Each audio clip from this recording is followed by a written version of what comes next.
First of all, I'm really proud of our guys, really proud of Navy Lacrosse tonight. I thought that was our best effort. I thought it was a pretty solid performance against an excellent lacrosse team. And we didn't play 60 minutes, but we got damn close. And I just felt like our guys battled moment to moment. They didn't flinch. Hopkins just made some more very good lacrosse plays at the end of the game to separate. Congrats to them. So Joe, if you look at that stat sheet, you won the face-off battle, you won the ground ball battle, you forced 20 turnovers. I mean, is it hard to look at those stats and believe that you lost? I mean, everything else is even. Saves are even, shots are even. Yeah, I mean, listen, I just think that tells the story of the game. It was a great game. It really was. And, Hopkins has some really slick lacrosse players who can make some good plays. And they did that. They did that at the end. I felt like they were a little bit more poised than us in the fourth quarter. They played a little bit calmer. And that allowed them to separate there in the fourth. But, I think the face-off stats might be a little bit skewed because I just felt like they turned us over a couple of times off the face-off X in the fourth quarter. I thought when they put that 38 or 39, I think, in the game, I thought he did a good job and made it a scrap at the face-off X and just gave them a little bit of boost of momentum. Your goalie, I thought, was tremendous, right? Pat played great. We've been looking for some solid goalie play. He played like a senior. He played like he did early in the season. There's probably one or two that he would like to have back, but there's also one or two that he stole for us. It was two very good goalies. Their kid is excellent. He's everything that people are talking about. He is absolutely one of the better guys that we've seen. So as the game is tied like 7 times, they score 4 of the final 5 goals. Can you just talk about that stretch at the end of the fourth quarter, what enabled them to separate? Yeah, again, I think it goes back to their slickness. Like the one give and go play they make with James Flannery gets beat on it. That's a really tough lacrosse play, and it just takes a tremendous amount of skill and confidence, and they did that. And at the end, on this end, we threw the ball away once. X had the ball lost in his stick on a wide open shot.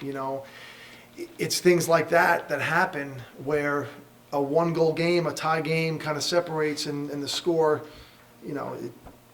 they beat us by 3 and it just feels a little different than that, and like I told the guys downstairs, if we get that, that's the team we thought we were going to get this year. That's the team, Navy Lacrosse was supposed to look like that every game we played.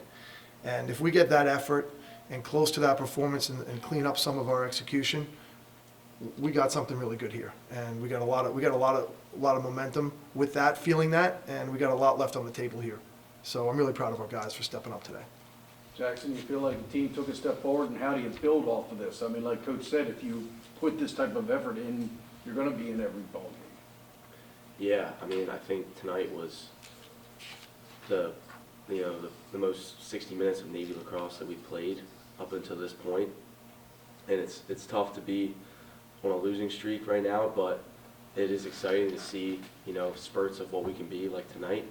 And we just have to expect a higher standard, a higher level of energy and focus like we did tonight for the next, 7 or 8 games, however many there will be left. But just keeping that standard and holding our teammates accountable to that every game.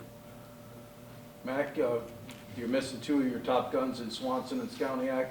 You're having to rotate guys and play midfield or attackman on the midfield with Jaros and Tolker going up there. Talk about what you did today to try to bolster the offense.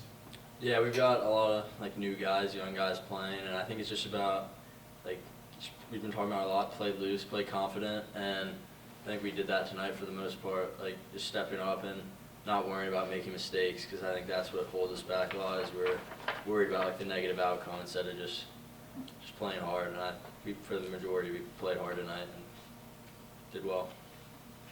Joe, that give and go you mentioned, is that 16 and 51? Yeah, it was Pesco's goal. I thought also a turning point in the game was that we finally grabbed the lead, where it felt like we were just crawling back and then they would make a play, we would come back. It was fun to be a part of. It was a great game. And, on that man up, when they scored that man up goal to make it 7-7, that was a little deflating, because I felt like we had some momentum. I thought our guy got held on the crease, but they hit the shot, I thought they put some really good shots in. They stuck one in the corner when they got us rotating. That was just a heck of a lacrosse play. They had 4 or 5 passes, got the defense rotating. We approach out, stick almost in his gloves, and the kid puts it right in the coffee can in the corner. You know, 17? at 17, right in front of our bench. Like, those are the plays that they can make, you know, and it was nothing we did wrong. It was a great lacrosse play, right? It was just a great lacrosse play by a really good team. Are you playing them next year? You know? I hope we play them every year. I hope we see them in May. I mean, it's a fun game. I love playing them. Pete does a great job that we compete. And that's what this sport is about. That's what Navy lacrosse should be in games like that with Johns Hopkins. And, you know, great crowd, great energy, perfect night, Navy Marine Corps Memorial Stadium. Like, this is what this is about for these kids. And like I told them, like, we lost a great game tonight. And there's no shame in that, you know. We lost the right way. We got beat when they made more plays, but we didn't beat ourselves. We fought, and that's going to happen. I can live with that. So I know Skowniak's, you know, probably a ways down the road, but what about Swanson and Fairbanks? They're both working their tails off to get back. You know, they are. I would say that they are day to day, closer to day than they were earlier this week. You know, we're going to be really cautious with those guys because we want to make sure that we don't want to bring them back too soon. It's unfortunate, but we had enough guys out there to compete and win tonight. We just didn't make the plays.